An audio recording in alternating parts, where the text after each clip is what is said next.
And like I said, there's, and Star Wars ain't the only, films that have multiple versions. I mean, what about this, man?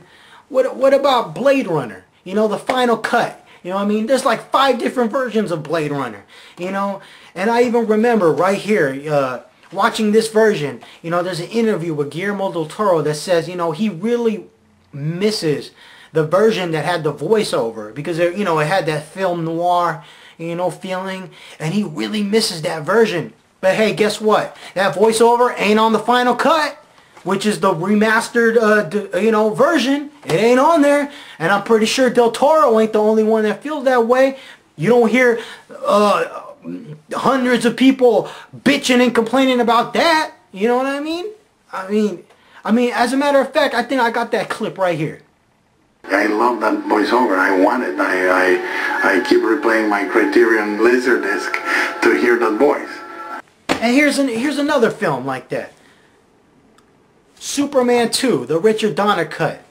I'm pretty sure someone out there likes the theatrical version better, you know what I mean? But this one has, this one's been cleaned up, and it's like, you don't hear people complaining about that, and then there's the Criterion collection, and, and they specialize in restoring films and including many different versions, such as Orson Welles' Mr. Arcadian.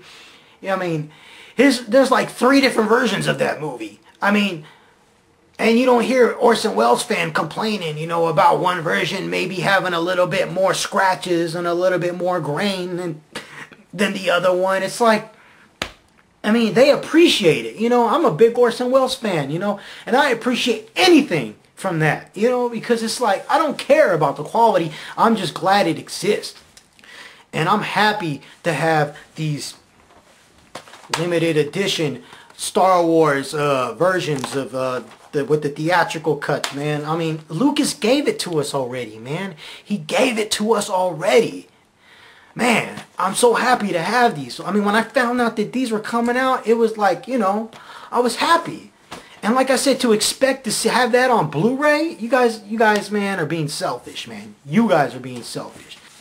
And speaking of the Blu-rays, I'm glad that, Lucas fixed the Yoda puppet in Phantom Menace, because that was a big deal for me. When I used to watch all 6 films, I used to be like, ooh, that puppet, man, that puppet looks bad. It looked too plasticky and shit. It was shiny and and it looked too rubbery. The puppet in Jedi and Empire Strikes Back looked real, And I understand what they were going for at the time. They were trying to make Yoda look young, whatever. But, I'm so happy that they fixed that.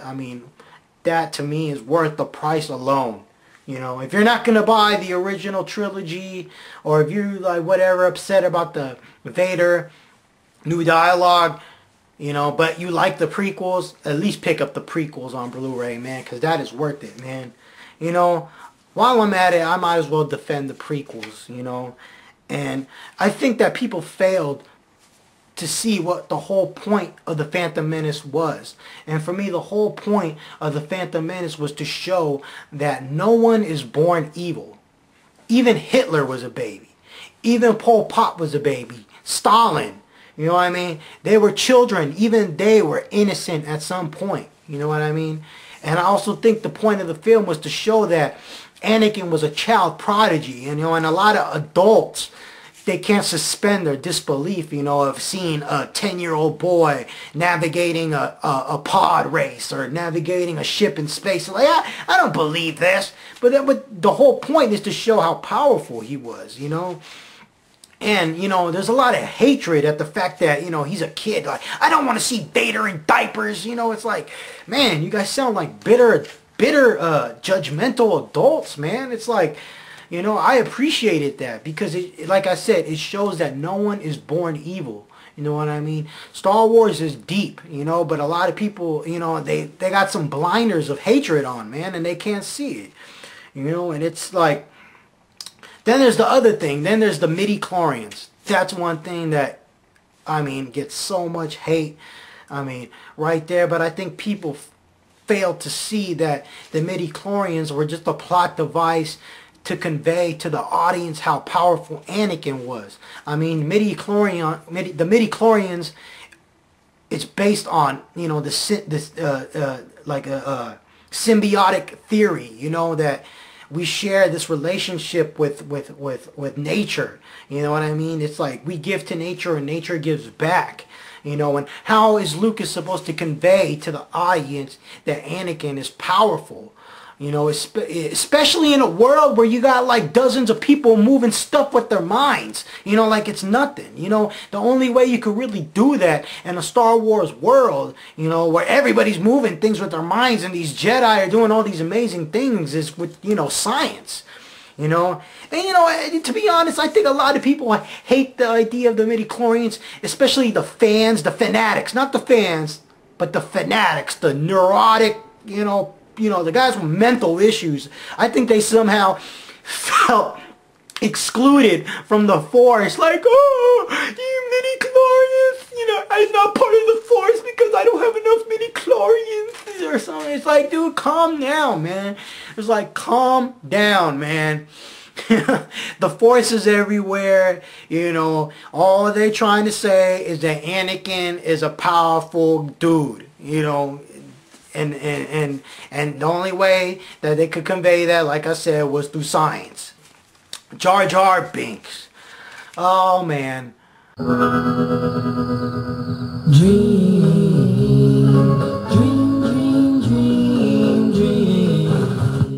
Oh, Jar Jar. Everyone hates you but me. Mwah.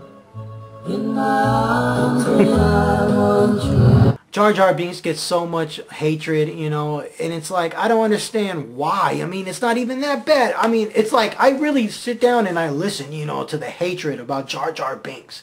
And then when I actually watch the films, I'm like, waiting for the, you know, to see what it's all about. I'm like, you know, he's barely in the movie. I mean, to be honest, I mean, he's in it. You know, but it's like all Star Wars films have comedy relief, man. You guys swear that C-3PO and R2-D2, you know, weren't like over the top at times with their comedy. You know what I mean? It's like I don't really get that. You know, I think some of you people want Star Wars to be Lord of the Rings or Godfather, you know, all serious, you know, but Star Wars is supposed to be fun, man. It's supposed to speak to the child inside everybody, you know. It's not supposed to be serious, man. It's not supposed to be Lord of the Rings, you know.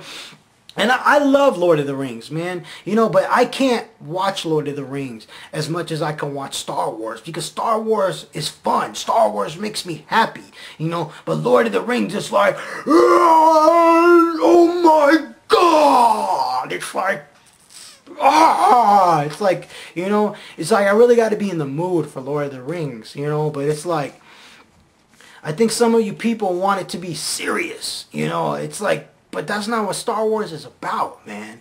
You know? And let me say something about this fool, this degenerate, low-life, sloth scumbag who is like, you know, the most worthless human being on the face of this planet in my eyes. And that's that Red Letter Media, this idiot that's scrutinizing George Lucas's films, you know, for his own fame. I mean, this guy, you know, I'm trying not to get hateful or resentful just thinking about it. I'm trying not to use bad language on this thing, but this guy is a piece of shit. I mean, okay, you didn't like the movies, that's fine. You know, everybody's entitled to their opinion. But to dedicate 3 films, you know, 3 like 1 hour and 20 minute, whatever how long they are, films, you know, to scrutinize every single detail of George Lucas's prequels just shows how much of a loser and lowlife you are. You know what I mean? I mean, this guy, you know, it's like I could do that to any movie. I don't care. You know, I could sit there and scrutinize every movie. I mean, what's this guy think? This is Mystery Science Theater? You know what I'm saying? Like, I'm going to sit here and scrutinize every single detail. Let me tell you something, man. This guy, Red Letter Media, would be nothing if it wasn't for George Lucas. He would be nothing. He owes all his internet fame to Lucas. So as much as he says he hates Lucas, he owes him everything. Everything. You know what I mean? I mean, I just can't believe that this guy has so many followers. It's like, don't you guys have your own opinions? I mean, and how can you stand his Larry Flint sounding annoying voice? I mean, this guy sounds like, this guy sounds like he's like he gives fellatio every night, you know what I'm saying, to men. You know what I mean? I mean, Jesus, man, this guy is like, oh, I just can't believe people actually listen to him. I mean, I can't even stand the guy's voice, yet alone, the way that he scrutinizes films. And let me tell you something. This guy will never be famous for anything else. If you expect Red Letter Media to make an independent film and to actually contribute something positive to the film community, you guys are out of your mind. This is it for him, man. You owe it all to Lucas. And I just want to touch in on that since we were talking about Phantom Menace and I talked about Red Letter Media. One of the things that he said in his films about the Phantom Menace that he was scrutinizing was how there was no main character in Phantom Menace. I mean, this is just like beyond me, man. When you watch that movie, who is on the screen most of the time? It's Qui-Gon Jinn! And then Anakin! Who the hell do you think is on the screen most of the time, you idiot?